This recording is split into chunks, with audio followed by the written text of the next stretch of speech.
এত, এত বছর পার করার পরে যখন আমি আমার জ্ঞান বুদ্ধি ফিরে পাই, মানে জ্ঞান বুদ্ধি অর্জন করি খুব সামান্য, তখন সেটার আনন্দ আসলে অন্য রকমের। খুব দেরি হলেও জিনিসটা বুঝতে পারছি, এটাই হচ্ছে বড় কথা। দেখো কতগুলো তেলাপিয়া কিনে নিয়ে আসছি। তেলাপিয়া খুবই সস্তা, কিন্তু আমার কেন জানি এটা খুব ভাল লাগে। গৃহকর্মী আপা সুন্দর করে মাছটা কেটে ধুয়ে রেখে গেছে, কিন্তু তাকে আমার বিশ্বাস হচ্ছিল না। পরে আমি আবার লেবু দিয়ে, হলুদ, লবণ দিয়ে ভিজায় রাখছিলাম।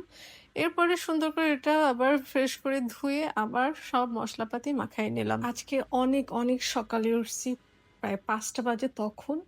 এবং ৫টার সময় ওঠার পরে যে পরিমাণে আমি কাজ করতে পারছি, এবং আমার নিজের যে কাজগুলো আছে, মেডিটেশন করা, তারপর হচ্ছে ইয়োগা করা, এক্সারসাইজ করা, রুশতাকে টিফিন রেডি করে দেয়া, মানে সবকিছু মিলায়া মানে বেশ ভালো একটা টাইম আমি পাই সকালবেলা, যখন আমি অনেক সকালে উঠি। মানে ৫টা, আগে ৬টায় উঠতাম, এখন সেটা ৫টায় হয়ে গেছে। এখন রুশতাকে দিয়ে আসার পরে মানে দেখা যাচ্ছে অনেকটা সময় হাতে থাকে। আর রুশতাকে দিয়ে আসার পথে এই রাস্তাটুকু এত সুন্দর। গাড়িটা গ্যারেজে পার্ক করে তারপর আমার কিছু বাজার করার ছিল, সেগুলো কেনাকাটা করে তারপরে হচ্ছে বাসায় উঠলাম। বাসায় এসে টক দই আর চিয়া সিড ভেজানো ছিল, সেটুকু খেলাম। কিছুক্ষণ পরে ২টা ডিম সিদ্ধ, একটা আপেল খেয়েছি এবং সেই সাথে একটা কলাও খাইছি।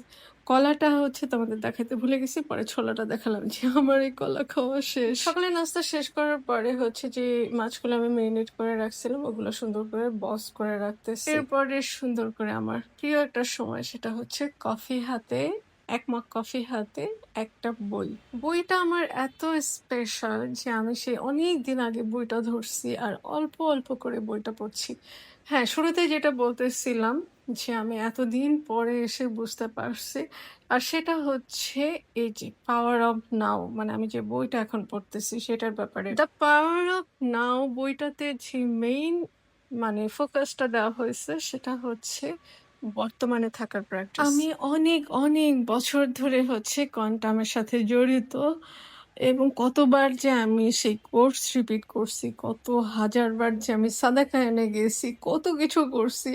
আর ঠিক ৩-৪ সপ্তাহ আগেই হচ্ছে যখন আমি এই বইটা পড়তেছি, তখন হচ্ছে সাদাকায়নে এক ভাইয়া বলতেছে, মানে যখন বক্তব্যের সময় আসে তখন ওই ভাইয়া বক্তব্য বলতেছিল যে মেডিটেশনের আরেক নামই হচ্ছে বর্তমানে থাকার প্র্যাকটিস। এত, এত বছর পরে মেডিটেশনের মূল মন্ত্রটাই আমি ধরতে পারছি মাত্র। আর যখন আমি এই বর্তমানে থাকার প্র্যাকটিস করব, তখন দেখা যাচ্ছে এই যে পিছনের দুঃখ, সামনের যে ভবিষ্যতের দুশ্চিন্তা, এইগুলো আসলে সবটাই ভ্যানিশ হয়ে যায়। বইটার ম্যাক্সিমাম কথাই আমরা অনেকেই জানি, কিন্তু কথাগুলোর উপরে ঠিক মনোযোগ দিতে পারি না।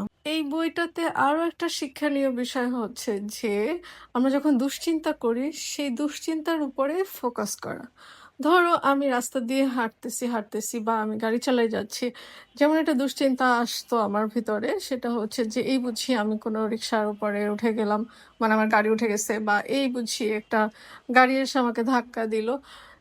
মানে উদ্ভট যেগুলো আমার ঘটে নাই বা ঘটার কোনো সম্ভাবনাও নাই, সেই চিন্তাটা আমার খুব অসুবিধা হইতো। পরে যখন আমি এই বইটা পড়ছি এবং যখন বলছে চিন্তার উপরে ফোকাস দেওয়া, বিশ্বাস করবা না, আমার চিন্তাটা একদম ভ্যানিশ হয়ে গেছে, ফুস করে উড়ে গেছে। বইটা আমার শেষ হয় নাই, কিন্তু এখন পর্যন্ত যতটুকু পড়ছি সবচাইতে ইম্পর্টেন্ট ২টা পার্টই আমি তোমাদের সাথে শেয়ার করলাম।